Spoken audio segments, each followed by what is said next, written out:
In 1997, Andy Green broke through the sound barrier in the jet-powered thrust SSC. He earned a place in the record books. But was he really the first?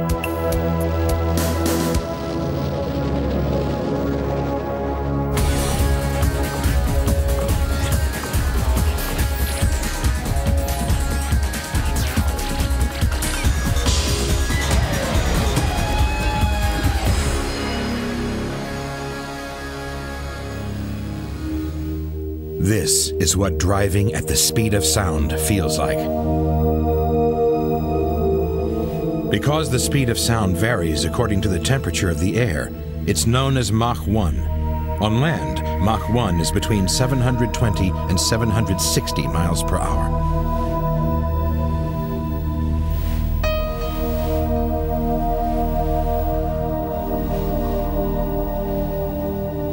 The challenge to be the first to reach Mach 1 on land was taken up by two men, American Craig Breedlove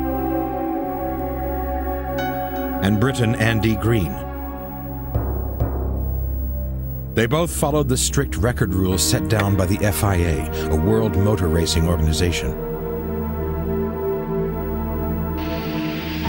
In October 1997, Andy Green won the contest in thrust SSC. He achieved the first official supersonic world land speed record.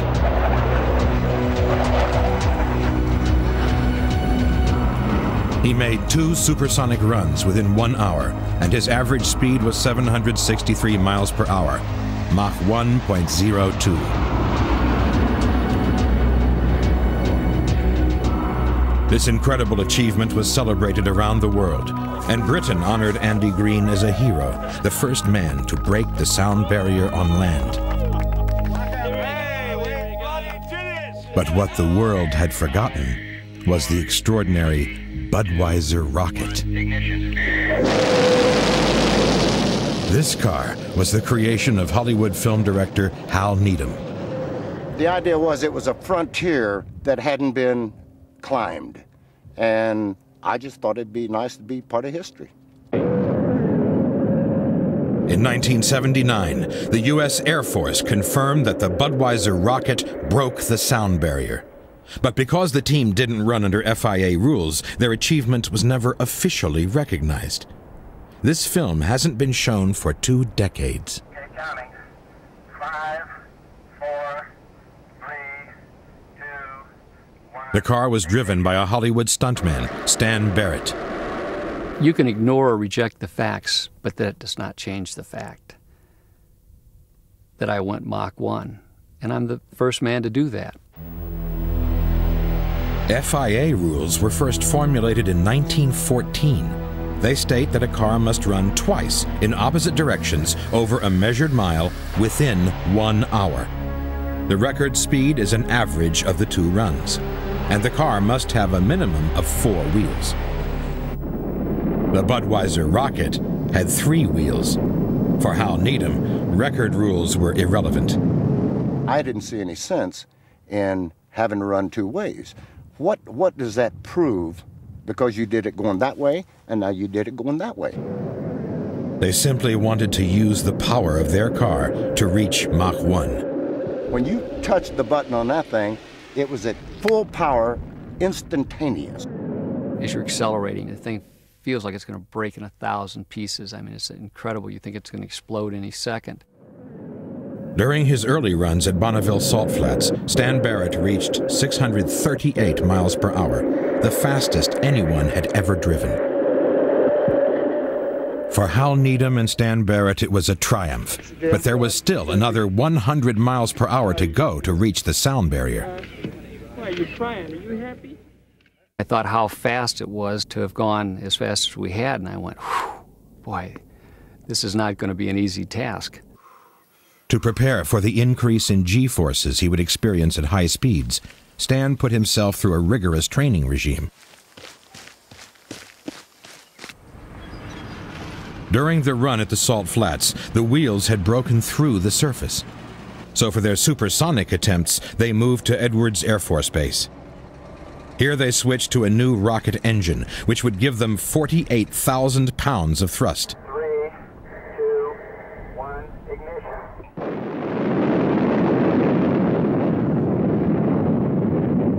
The power of the car was awesome. But was there enough power to reach supersonic speed? As we started getting up around that 700-mile-an-hour mark, it didn't take us long to realize that we didn't have enough power. So we went to the Navy and bought 6 Sidewinder missiles, without the warheads, of course. One Sidewinder missile gave them an additional 12,000 pounds of thrust, but at incredible risk. I didn't really like the idea of being coupled with that Sidewinder. It was mounted right behind my head, for one thing, and I was not real convinced that whatever brackets they had holding it were going to keep it in place, and I was kind of afraid when I fired it I'd lose my mind. The other thing about the Sidewinder was when you turn it on, you can't turn it off. So you're really committed.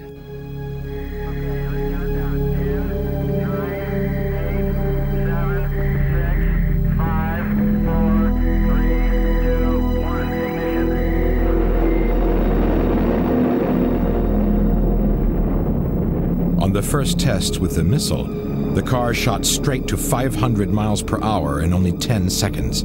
The extreme G-forces ruptured a disc in Stan's neck. I don't know, I was so surprised that it hit me so hard.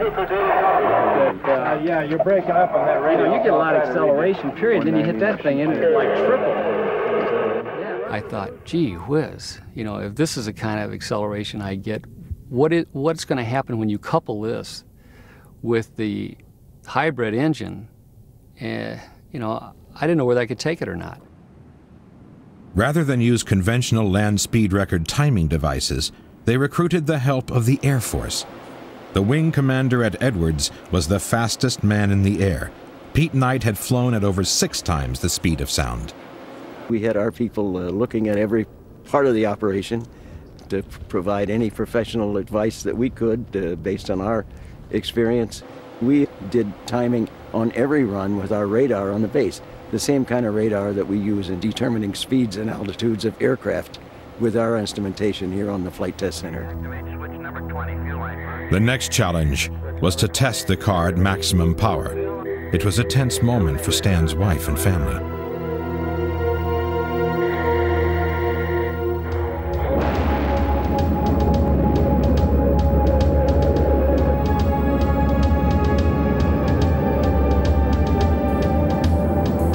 Traveling at 1,000 feet every second, he reached a peak speed of 714 miles per hour, almost, but not quite, the speed of sound.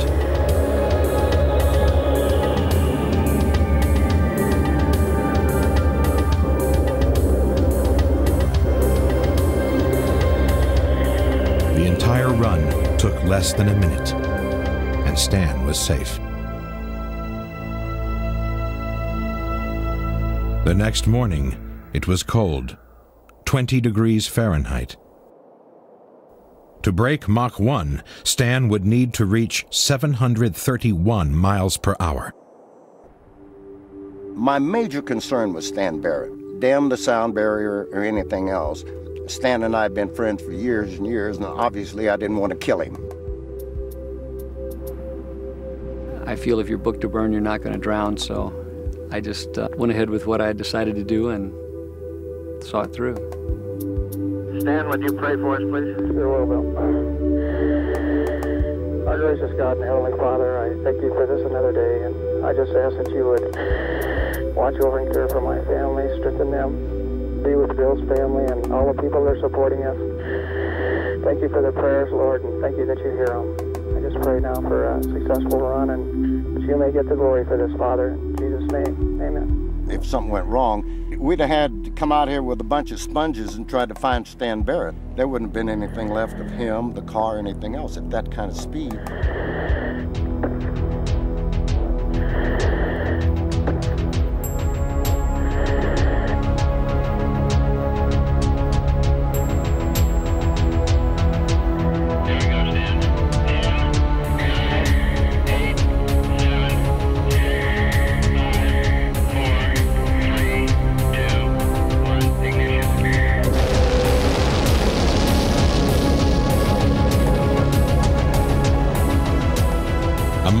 half into the run, he fired the Sidewinder.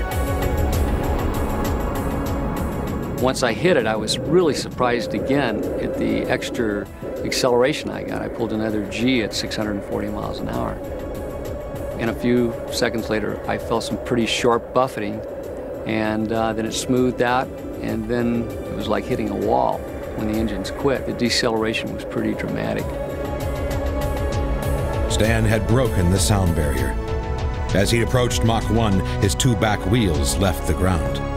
He'd come dangerously close to death, but he'd gone supersonic. I'm going to announce what we got so far. We don't have Flanders speed. We ran out of fuel between 200 and 400 feet before the lights. We got 734 on radar, 739 on airspeed. We probably broke the speed of sound.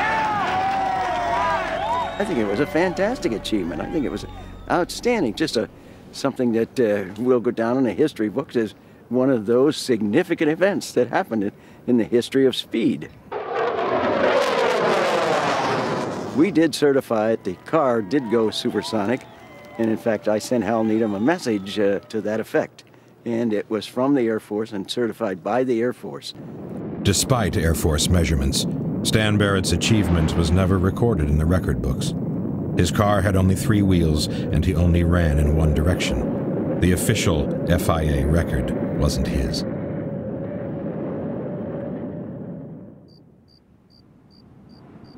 To achieve an official land speed record, you need somewhere large enough and flat enough to run safely in 2 opposite directions. In 1983, Briton Richard Noble arrived at Black Rock, Nevada. In his jet-powered Thrust 2, he planned to break the official FIA World Land Speed Record, which then stood at 622 miles per hour.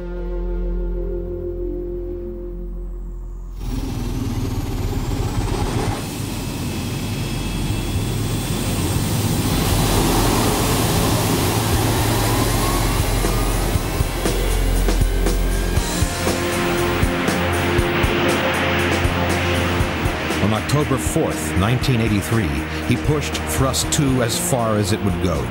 On his first run, he reached a peak speed of 624 miles per hour.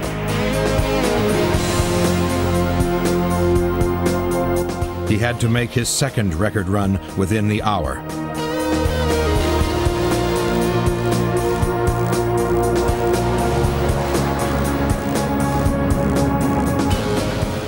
His average speed from the 2 runs was 633 miles per hour. Noble had claimed the land speed record for Britain. Was it all worth it? Oh, God, yes. God, yes. It's just beginning to sink in just what we've done. Why did you do it in the first place? Well, I suppose for Britain and for the hell of it. 14 years later, in 1997, Richard Noble returned to Black Rock Desert with a new car and a new driver, Squadron Leader Andy Green.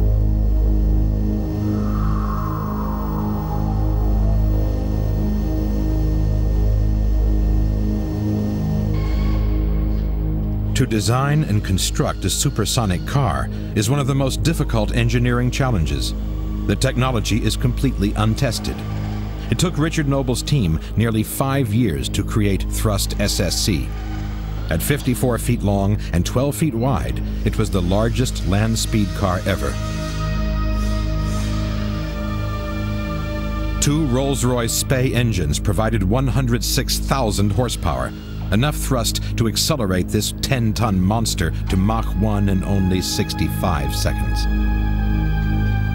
To withstand the extreme stresses, the car was constructed around a solid steel frame. The thing that it's very difficult for people to understand is that you're dealing with enormous forces, because you're talking about a dynamic pressure of 3/4 of a ton for every square foot of bodywork. Okay, so it's got to be very strong and it's got to be very, very heavy. The aerodynamic shape made it impossible to build a steering mechanism into the front wheels. So the team experimented with the dangerous alternative of steering by the rear wheels. Their prototype convinced them that it could be done. Then the team began cautious, low-speed tests on an airfield in England. What we have is a car here which is a research vehicle before it's actually a record breaker. You've got to be very responsible. The history of the land speed record is littered with people who just think it all can be done in a day, and of course that leads to disaster. Andy Green, a fighter pilot, was undaunted by the prospect of hitting Mach 1 on land. Going supersonic, for me, is actually a daily occurrence rather than something quite remarkable that somebody else does. The excitement of actually going supersonic in a car, the challenge of actually doing that, is largely a non-event. It's the controlling, the developing the car that's the challenge. To continue with their high-speed tests, they needed a lot more space. Storms had covered Black Rock Desert in water, so the team traveled to the Al Jafr Desert in Jordan. Here they carefully monitored the car's performance and tuned the active suspension system. Mach 1 presented a new set of problems and unknown risks. No one was sure how supersonic speed would affect the car. It could flip over or even try to take off. We felt all the way along the line that this was actually a stability battle, not a power battle. And it's very important. You've got to understand that the idea of the twin engines is not for power, but is simply to put the weight in the right place and give us very good stability. But Thrust SSC's controversial rear wheel steering and suspension system proved difficult to tame. There were some serious design problems. It took 5 weeks to reach the speed of just 330 miles per hour.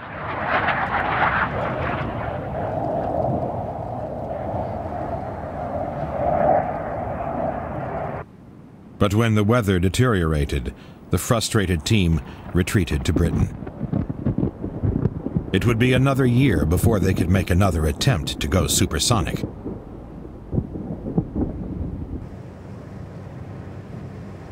September 1997.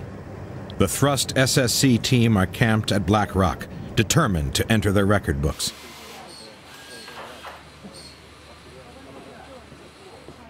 Their long-term rivals, Craig Breedlove and his Spirit of America team, were also on the desert, but their camp was quiet. After 2 years of testing, the Thrust SSC team was quietly optimistic. The Black Rock Desert is the perfect surface, the best anywhere in the world. It really is genuinely flat. There are no anomalies. You can drive across this lake at 100 miles an hour in a normal road car and feel absolutely nothing. You can sit there with a full cup of coffee and it will not spill. Their record attempt was a massive operation with a huge team of helpers. One of the most painstaking jobs was preparing the desert surface, picking up tiny pebbles which could be sucked into the jet engines.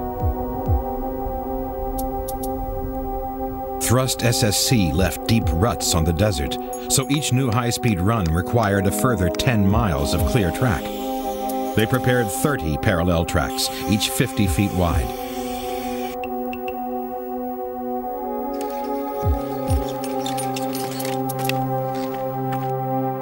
Halfway down the track, a measured mile was marked out. Timing lights were set at each end of the mile.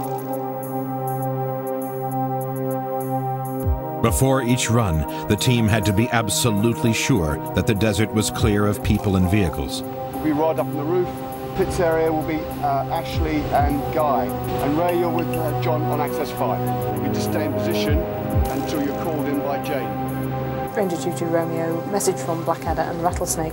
The spectator issue has now been resolved satisfactorily. At base camp, squadron leader Jane Millington, Andy Green's girlfriend, was in charge of communications. That's copy. Stand by. VIP1, confirm ready. The team's Pegasus microlights were sent up at the last minute to be 100% sure the track was clear. The teamwork side of it is crucially important. If the team get to the point where they suddenly feel that, that what they're doing is that they're sweating away like hell to make this man a hero, they'll just go. This is everybody's record. It's not one man's record. September 25th. After 53 trial runs, the team hoped to beat Noble's standing land speed record of 633 miles per hour.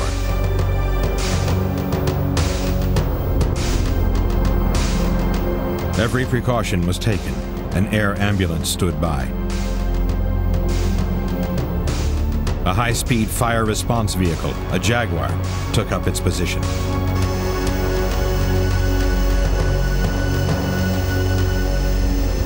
Pegasus, green and black in turn, confirm ready.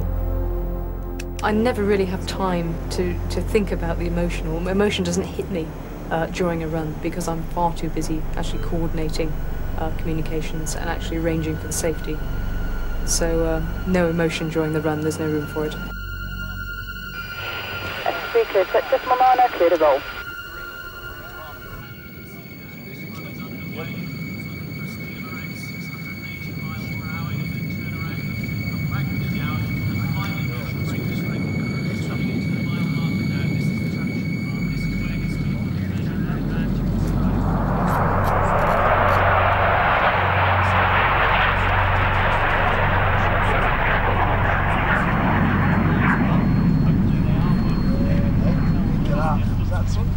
The mile 700.661. I read back the mile 700.661. Okay, so we are actually on course for a world land speed record of 700 miles an hour. Now do remember what he's doing is he's not driving the car as fast as it'll go. He is driving to a Mach number. Now the interesting thing about this is if the temperature goes up any further between now and the return run, you'll come back faster. Fuel, both tanks.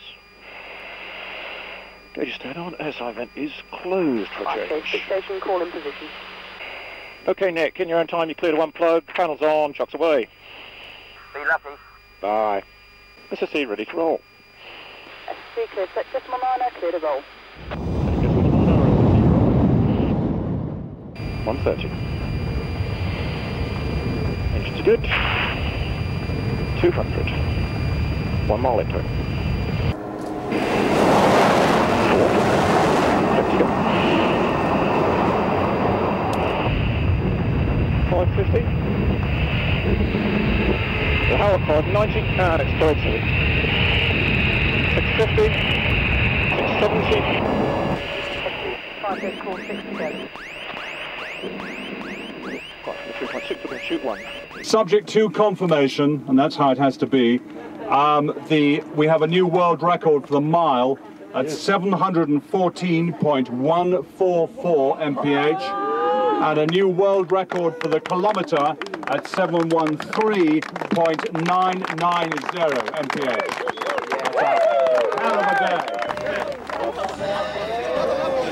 This as a team is our first great success. Now we're going to push on to the next stage, which is towards Mach 1. These guys have worked incredibly hard for the last 3, 4, 5 years to achieve this, and I'm absolutely delighted for all of them and for everybody at Sporters.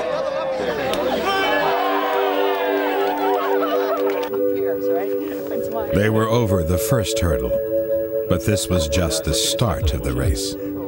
We're here to break the world land speed record supersonic for the first time ever. So we've got a long way to go yet. We only did 92, 93% of the speed of sound. But we're certainly getting there, and in the meantime, it's a great boost to confidence for the team that we've just set a world land speed record. It's great actually to be able to pass it on to your own team. I mean, that is just wonderful. And of course, to do it in such style, to have a situation where the new 714 mile an hour record is 80 miles an hour faster than my last one. I mean, that is the biggest jump in land speed record history. It's just a wonderful achievement. Because of the air temperature, Thrust SSC needed to go at least another 40 miles per hour faster to break the sound barrier. But it was to be a dangerous journey into the unknown.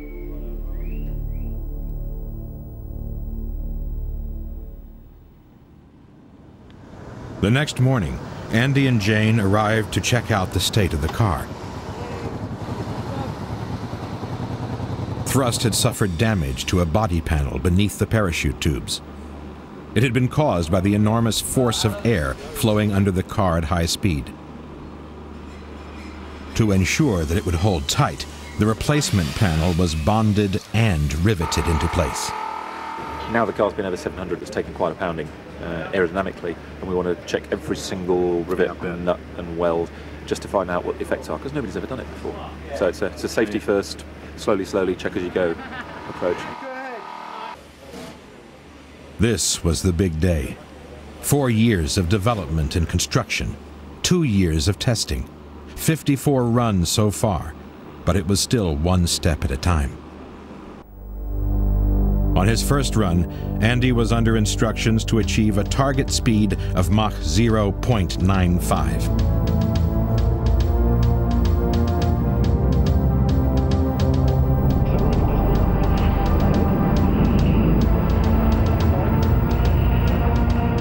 But Andy experienced serious instability, and the car kept veering off course. He aborted the run at 560 miles per hour.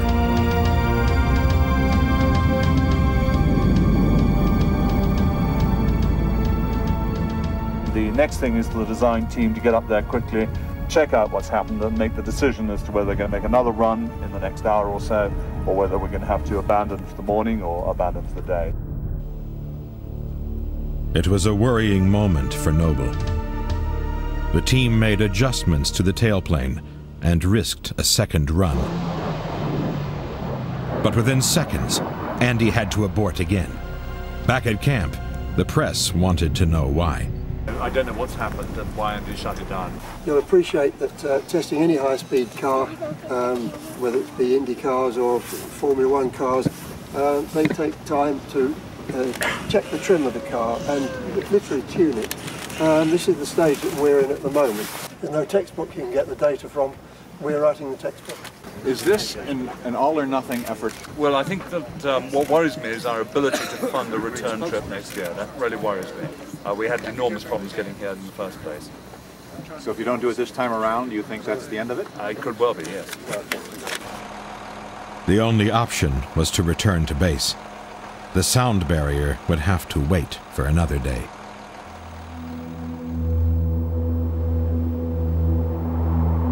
As they investigated the problem, the weather turned against them.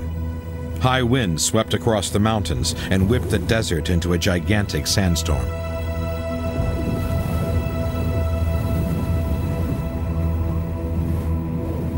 The team had no option but to just sit and wait.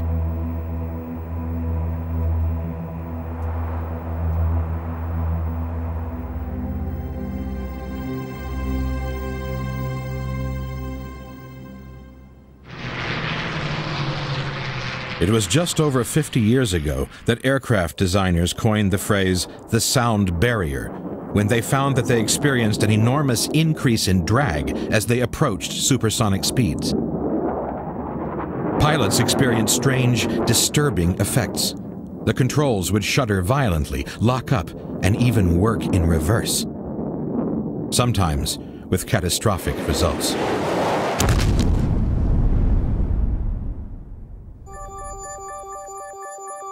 Very little was understood about the effects of supersonic shockwaves when Chuck Yeager flew through the sound barrier in 1947. His Bell X-1 was carried into the stratosphere under the belly of a B-29 bomber. After the X-1 was launched, Yeager fired his rocket engines and accelerated towards Mach 1. He experienced some buffeting and instability, but he kept the controls steady and made it through. Observers on the ground heard a sonic boom.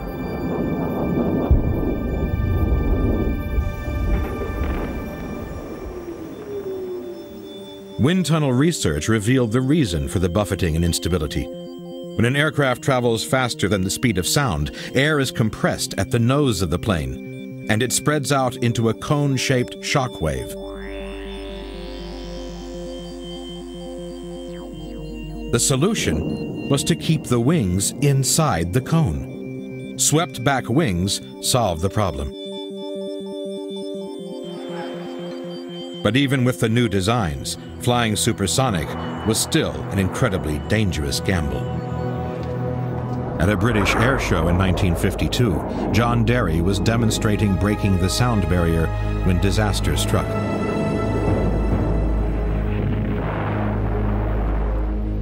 Just as the sonic boom passed over the crowd, the fighter plane exploded in the air.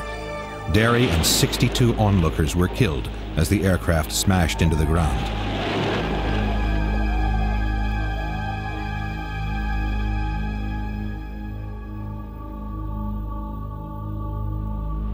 Eventually, the problems of flying supersonic were solved. In 1967, Pete Knight not only went supersonic, but he flew at over 6 times the speed of sound. The airplanes are so well designed that they slip through supersonic flight very easily. There is no buffeting or physical sensation. In fact, the only way we know we're going supersonic is to look at the gauges. Pete Knight became the fastest man ever to fly in the Earth's atmosphere. Amazing flights like these have given aviators a much better understanding of how shock waves behave. If you take a rowboat in a calm lake or a calm river and row the boat very slowly, you'll see a bow wave start up in front of the boat. As you row a little bit faster, that bow wave attaches to the boat and then sends bow waves off to the shore. If you're standing on the shore, you'll feel that as it goes by you as the water comes up your leg and down. And that's the analogy to a shock wave. As you're standing on the ground and the airplane goes supersonic, it drags a shock wave along with it. And when that shock wave passes you on the ground, it is an overpressure in the air. And you hear it as a bang, because it's a quick overpressure.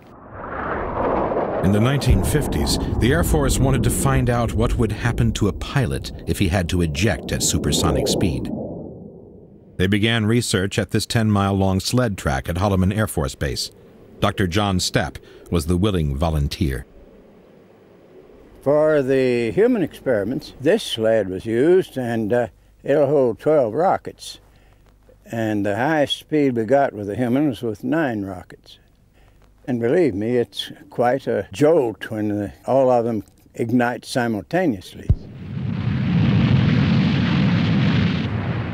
I was a passive subject for an experiment, and there was nothing I could do except sit there till it happened, and then hope that I'd survive the experience. December 10th, 1954, Dr. Stapp was tied into a sled for the fastest ride ever experienced on land. He was launched down the track at 632 miles per hour.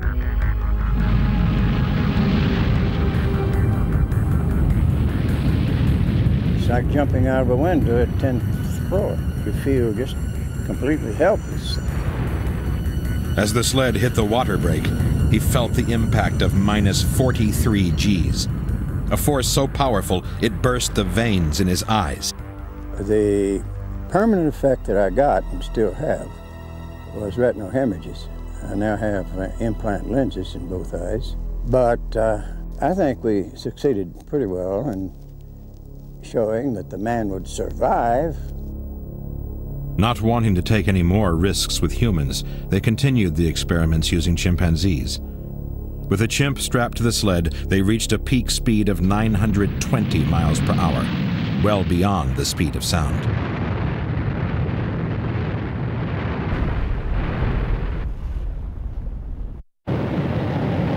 Using unmanned sleds, they continued to increase the speeds to test the performance of aerospace vehicles and missiles. In 1982, they pushed the limits even further. On a night test to avoid collision with any birds, the sled reached 6,122 miles per hour, 8 times the speed of sound.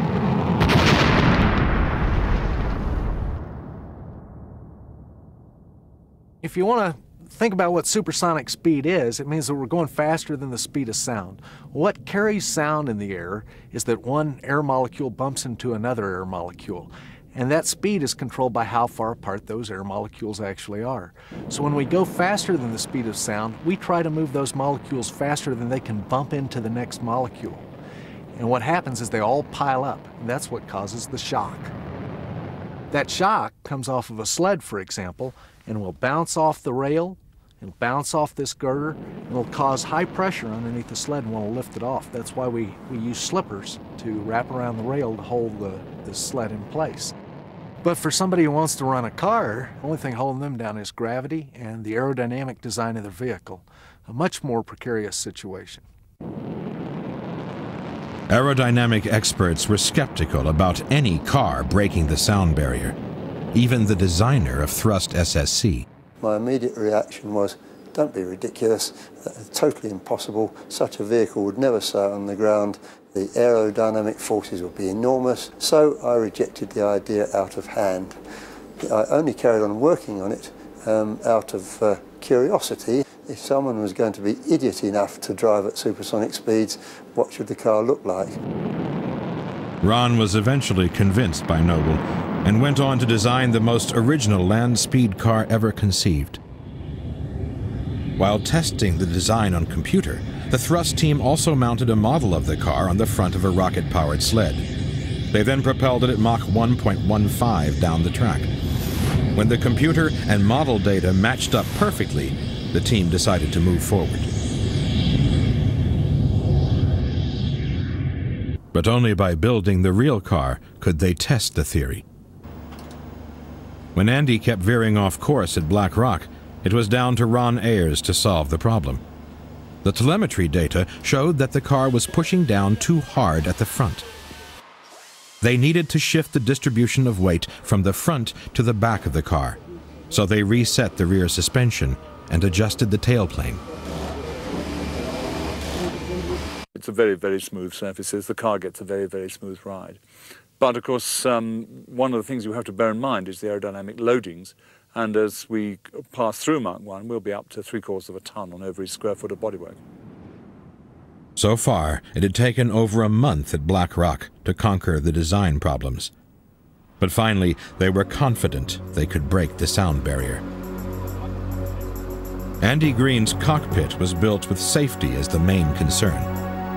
The seat was molded to fit his body exactly and placed close to the center of gravity of the car, the best place to feel any instability.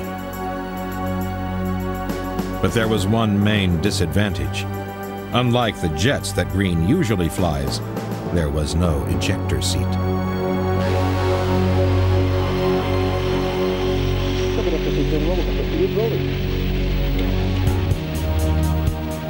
On the next run, the car accelerated closer to the speed of sound and entered the potentially unstable transonic region. When the car is traveling at these sort of speeds, some of the airflow around the car is supersonic and some of it is subsonic.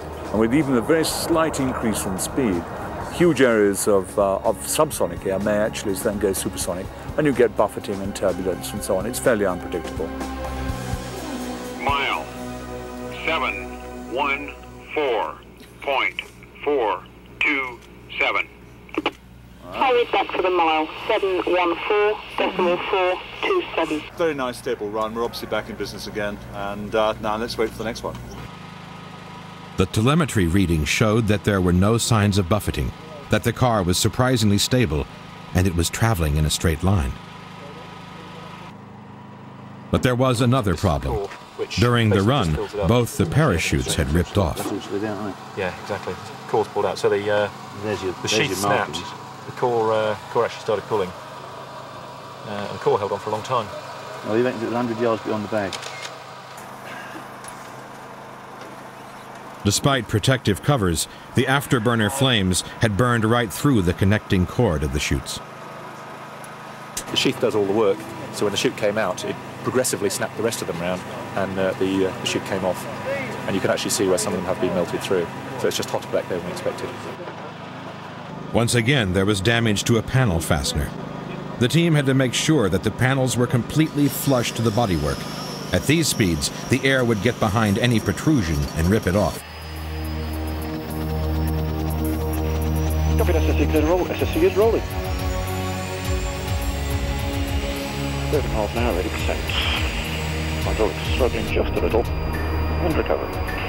Looking for mill up to 250. It's approaching mill. Sorry, 250. Min burner, the nozzles are stable. Accelerating decimal 9. 500. 590, there's the howl. Mile 727.860. Yeah, we're looking for Hurry 738. back, Pretty good. 727.860.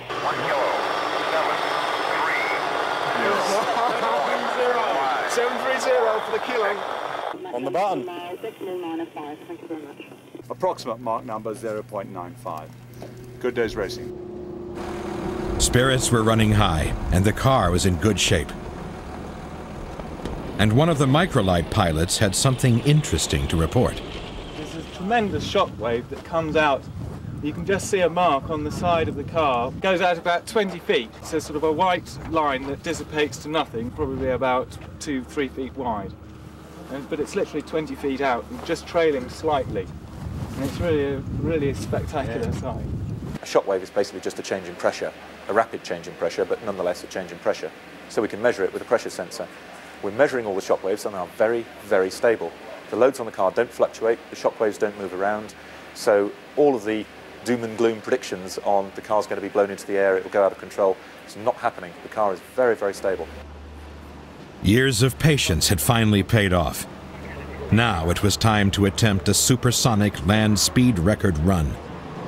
The performance of Thrust SSC was to be monitored by the FIA representative, who held a lonely vigil in the timing station 500 yards from the measured mile. Even if there was a sonic boom, you can't record a sonic boom on a piece of paper. What we can do is we can record the temperature, and we can record the speed, and we can calculate the speed of sound based on the temperature, and then if he's faster than that, then that's the determining factor from the record standpoint. But the rules for a record are even more demanding. From the time he goes in the light down here at the start of the mile, he has to go up to the other end, turn around, and go back through this light within less than an hour. I mean, pushing it would be 59 minutes and 30 seconds or 59 minutes and 59 seconds, but that would be rare.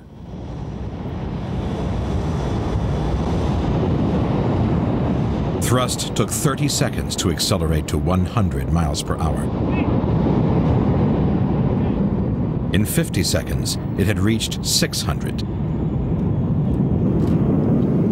In just over a minute, it had covered 5 miles.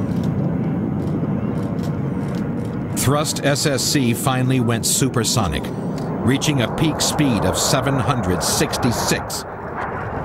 The spectators heard the sonic boom. But Andy was in trouble. Look at shoot 1. Nothing on shoot 1, we can shoot 2. 2 miles to go, 400 miles an hour. Recovery, be advised, SSC, double shoot failure, 350, 1.5 to go, ruled ill on 1.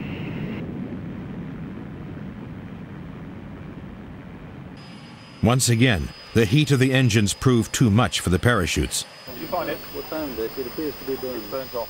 Andy overshot the course by 1.5 miles. Luckily at Black Rock, there's plenty of room for error, but over 15 minutes of the 1-hour turnaround was wasted towing the car back into position.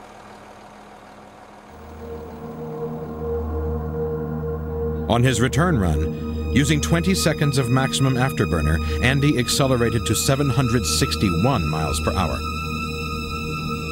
Burning more than 4 gallons of fuel every second, the car shot through the measured mile in just under 5 seconds. Despite all the risks, the car remained stable. The team listened for the second sonic boom.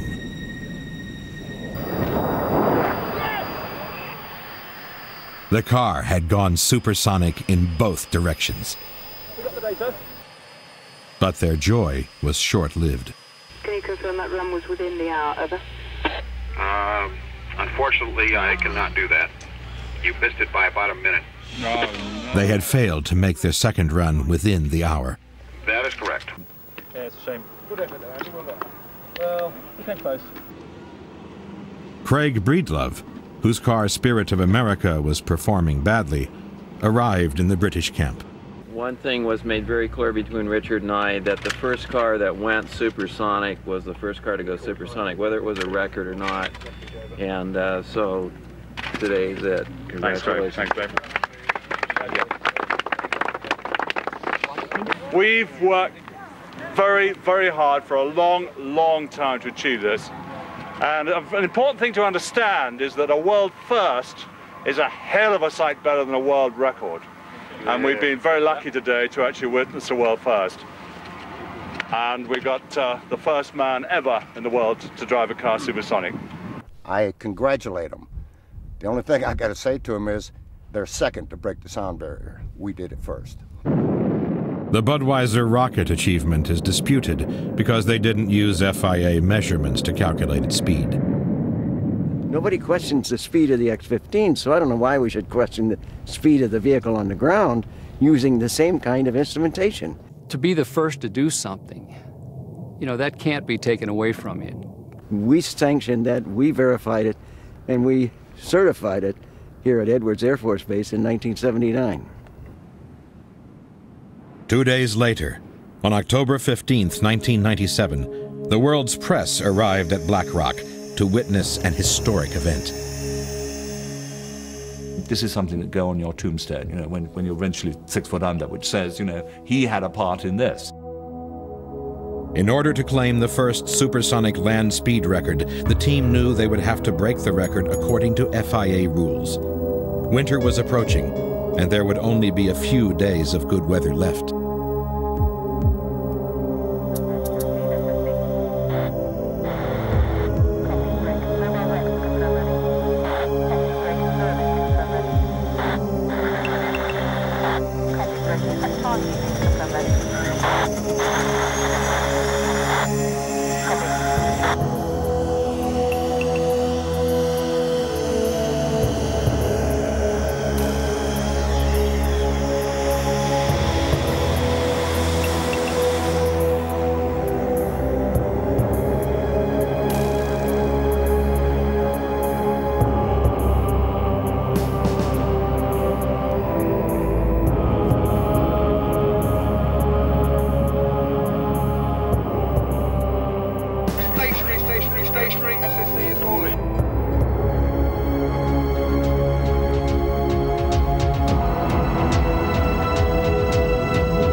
Ready to copy and read back.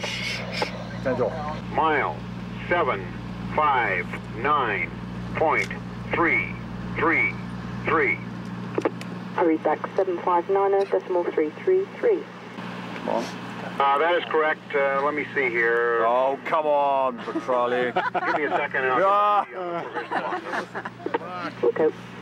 Pit station, the provisional Mach number is a 1.015. You've witnessed a supersonic run there.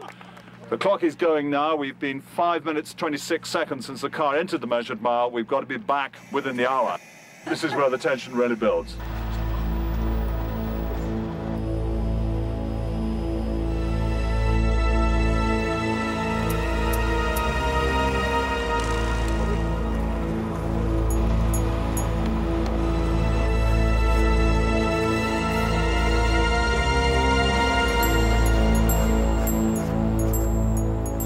This time, they made the turnaround well inside the hour.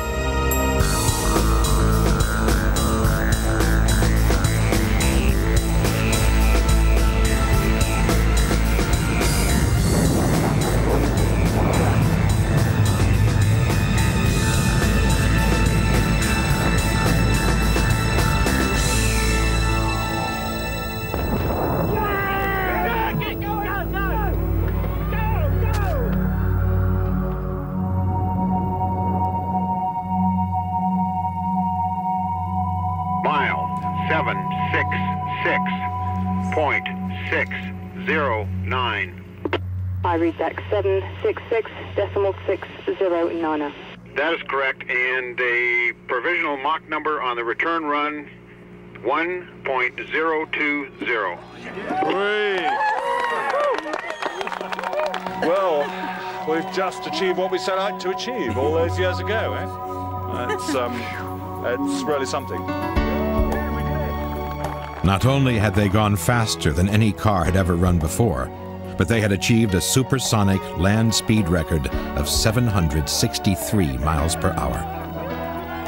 I watched it from up on top of the hill, and it was quite a sight to see the shockwave out about 300 feet on both sides of the car, and a real magnificent run.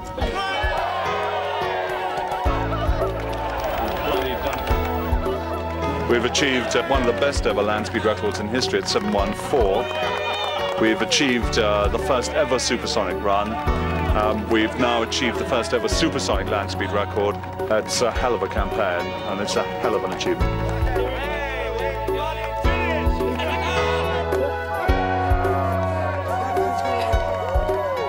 Thrust SSC is now genuinely the Thrust supersonic car, and this is the first supersonic team. We did it.